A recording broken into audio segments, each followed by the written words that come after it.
Okay, आजचं जे target आहे, ऑल डेटा जो आहे तो डेटाबेस मधून फेच करायचा आहे आणि जेएसपी पेजवर डिस्प्ले करायचा आहे. सो डेटाबेस मधून डेटा तुम्हाला घेऊन येण्यासाठी आपण मागे एकदा शिकलो होतो की 3 लेयर मधून डेटा तुमचा येतो.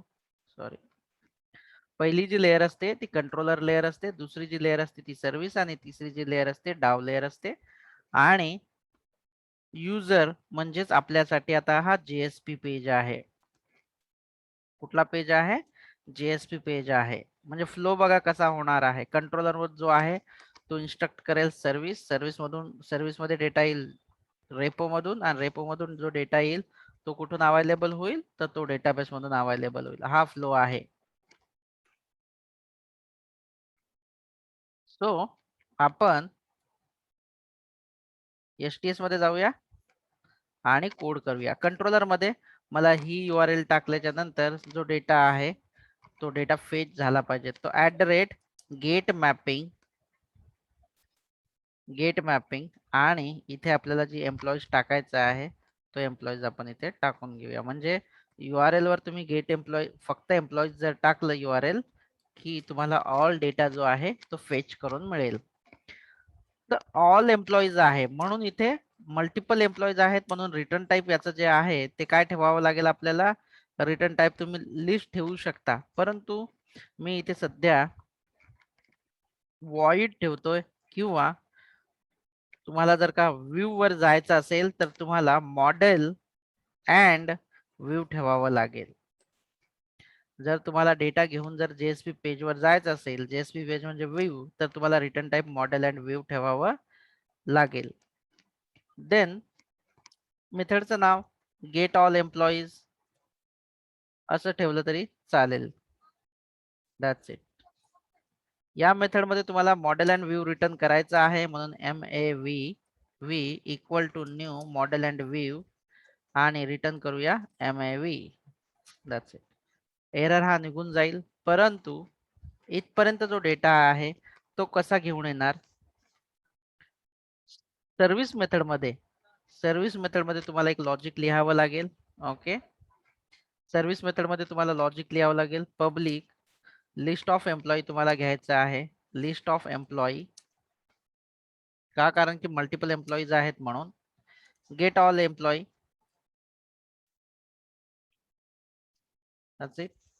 आणि डेटाबेस मधून डेटा आणण्यासाठी तुम्हाला काय करावं लागेल? EMP repo dot find all. बस, इथे तुमचा सगळा जो डेटा आहे ऑल एम्प्लॉईज तुम्हाला इथे भेटून जातील. ऑल एम्प्लॉईज, आणि इथून रिटर्न करूया ऑल एम्प्लॉईज. झालं.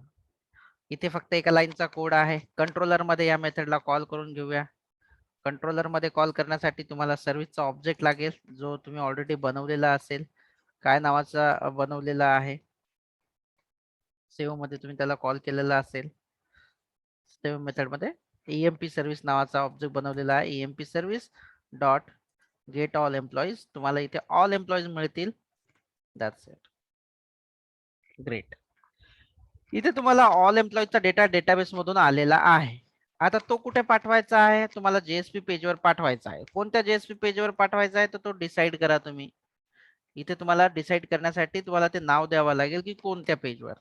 आता माझ्याकडे सध्या जो पेज आहे डिस्प्ले करण्यासाठी माझ्याकडे कुठला पेज आहे का तो चेक करूया. SRC मध्ये, मेन मध्ये, वेब ऍप मध्ये, पेजेस मध्ये नाहीये. तर माझ्याकडे दुसरं ऑप्शन आहे की मी इथे सक्सेस पेजवर दाखवेन किंवा मग नवीन पेज तयार करेल. पण बेसिकली आपण नवीनच पेज तयार करून घेऊया JSP चा. तुम्ही कुठल्याही JSP पेजवर डिस्प्ले करू शकता. व्ह्यू एम्प्लॉईज नावाचा मी बनवतो, एम्प्लॉई डॉट JSP,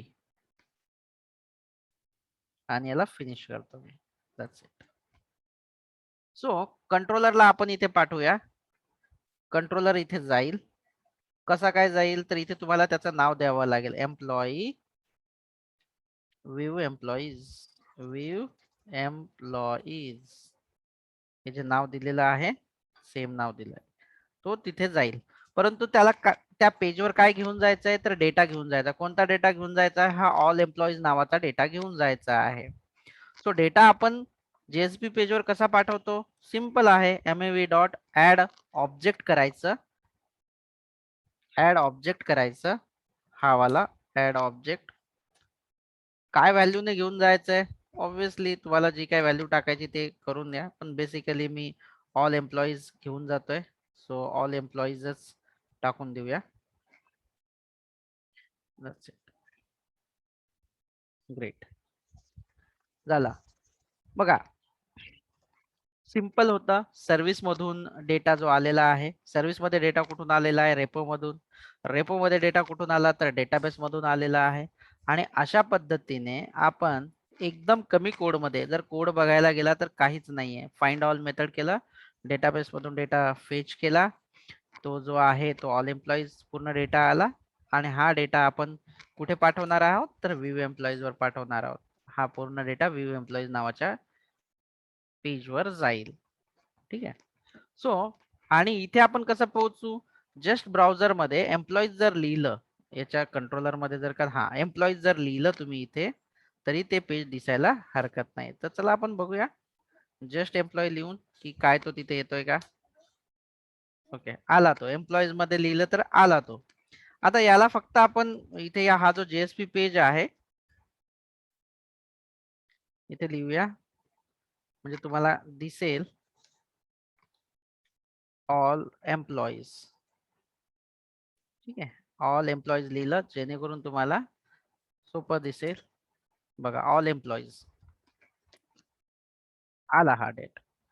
परंतु तो डेटा अजून इथे आलेला आहे. तो डेटा तुम्हाला इथे डेटा पण दिसेल, पण इथे जेएसपी पेजवर का दिसत नाही? कारण की आपण त्याची काही कोडिंग केली नाही. इथे फक्त आपण काय लिहिलंय? H1 दिलं, ऑल एम्प्लॉईज. That's it. एवढंच दिलेलं आहे. आता तो प्रिंट करण्यासाठी, जेवढा काही ऑल एम्प्लॉईजचा डेटा आहे तो प्रिंट करण्यासाठी मी थोडस चांगल्या प्रमाणात प्रिंट करायचं आहे, म्हणून मी एक इथे टॅग वापरणार आहे. आपण टॅग लिंक डेरिव्हेटिव्ह वापरूया, आणि इथे तुम्हाला जेएसपी ची ही वाली कोर स्क्रीनशॉट काढून घ्या, किंवा मग हा व्हिडिओ ऐकताना तुम्हाला कळेल. हीच डिपेंडन्सी जी आहे ही वाली जेएसपी जीएसटीएल कोर, हीच सिलेक्ट ठेवायची आहे. आणि याचं मी फक्त जे प्रिफिक्स म्हणजे शॉर्टकट ठेवतो. मला इथे टेबल हवाय. माझा डेटा किती आहे त्याच्या अकॉर्डिंग मला इथे टेबल हवा, जेणेकरून तुम्हाला चांगला डिस्प्ले होईल. मी इथे एक टी आर घेतो. टेबलची जी असते ती पहिल्यांदा जो असतो तो टी हेड असतो, म्हणजे जो हेड असतो, आणि दुसरा जो असतो तो टी बॉडी, म्हणजे याच्यामध्ये या टेबलमध्ये बॉडी हा पूर्ण UI चा पार्ट आहे. सिम्पली टी बॉडी मध्ये मी एक TR घेतो, जी टेबल रो असेल, आणि याच्यामध्ये किती डेटा घ्यायचे, किती कॉलम घ्यायचे हे तुमच्यावर डिपेंड आहे. म्हणजे तुमची जी काही डेटा आहे, नंबर ऑफ डेटा जो आहे त्याच्यावर डिपेंड आहे. तर आपल्या टेबलमध्ये किती डेटा आहे तर तो चेक करून घेऊया एकदा. आपल्या याच्यावरूनही दिसायला लागेल.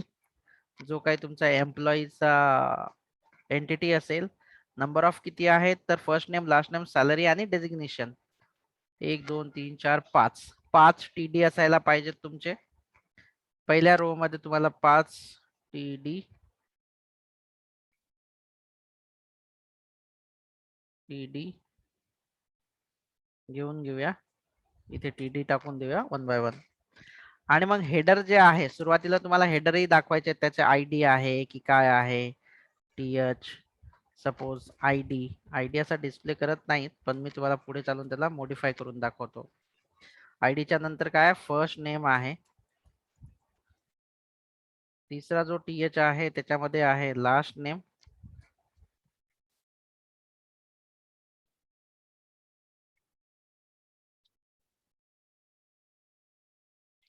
TH last name. नेक्स्ट कुठला आहे त्याच्यामध्ये? Salary and designation. TH salary, TH designation. That's it. हे हेडर 1 2 3 4 5 आणि त्याची इथे बॉडी. आता इथे मल्टिपल रेकॉर्ड असणार आहेत, त्याच्यामुळे ही जी खालची रो आहे जिथे आपण डेटा डिस्प्ले करणार आहोत, तो जो डेटा असणार आहे तो असणार आहे तुमचा लूप मध्ये. मग लूप कसं वापरणार, तर लूप साठी पण एक टॅग बनवलेली आहे JSTL मधून. लूप साठी जी टॅग आपल्याला फॉर लूप लावावं लागतं, INT I equal to something something, इथे आपण न लावावं, तेवढे कोडिंग करायची गरज नाहीये. त्याच्यामुळे ऑलरेडी लूपचं काही टॅग बनवलेले आहेत या लायब्ररी मध्ये, ती लायब्ररी आपण इथून ऍक्सेस करत आहोत. म्हणून जे इथे जो काही प्रिफिक्स दिलेला आहे, जे दिलेला आहे, तुम्ही कोणताही देऊ शकता. मी इथे लूप लावतो अशा पद्धतीने, जे कोलन, मला for loop, for each loop घ्यायचा आहे. मी या ही जी काही रो आहे या रो ला फॉर इच लूप मध्ये घेतणार आहे. That's it.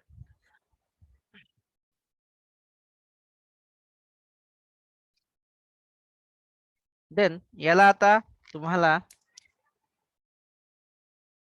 इथे तुम्हाला घ्यायचं आहे व्हेरिएबल आयटम्स. घेऊया.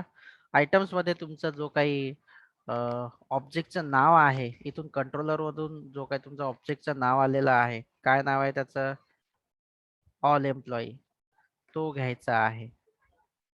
व्ह्यू एम्प्लॉईज मध्ये तो घ्यायचा आहे. आणि इथे तुम्हाला शॉर्टकट त्याचा जो आहे, जो काही एक व्हेरिएबल आहे EMP, इथे पूर्ण लिस्ट असणार आहे तुमची. आणि हा लूप तोपर्यंत चालेल जोपर्यंत या लिस्ट मध्ये डेटा आहे. मग हा 500 असू शकतो, 5000 असू शकतो, किंवा 5 लाख असू शकतो. हा लूप तोपर्यंत चालेल जोपर्यंत या ऑल एम्प्लॉई मध्ये डेटा आहे. आणि हा फॉर इच लूप सारखा चालतो. म्हणजे याच्यामधला एक रेकॉर्ड कशात टाकणार, EMP मध्ये टाकणार, एक एक ऑब्जेक्टचा. सो आपण इथे EMP चा डेटा डिस्प्ले करूया. EMP चा डेटा डिस्प्ले करायचं काय, सिंपल आहे. EMP डॉट, आणि काय नाव आहे त्याचं सुरुवातीला त्या कॉलमचं, ID. सो हा झाला ID साठी. देन ऍज इट इज त्या फील्डचं नाव जे आहे दुसरं, first name, last name, salary आणि डेजिग्नेशन.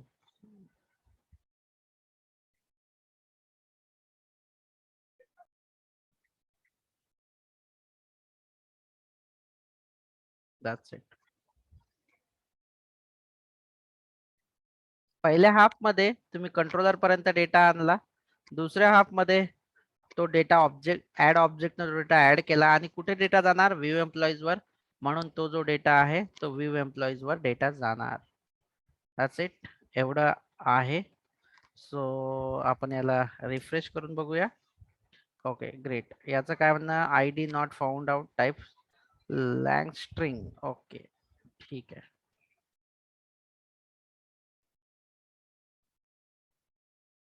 EMP ID त्याला आपल्याला कन्वर्ट करावं लागेल. No worries. चेक करूया याला एकदा. First name not found, on type property not found. Okay. आपण ती प्रॉपर्टी जी आहे ती चेक करूया की आपण त्याला गेटर सेटर दिलेले आहे की नाही. बस एवढं प्रॅक्टिकली आहे. मी त्याचा इश्यू काढून दाखवतो.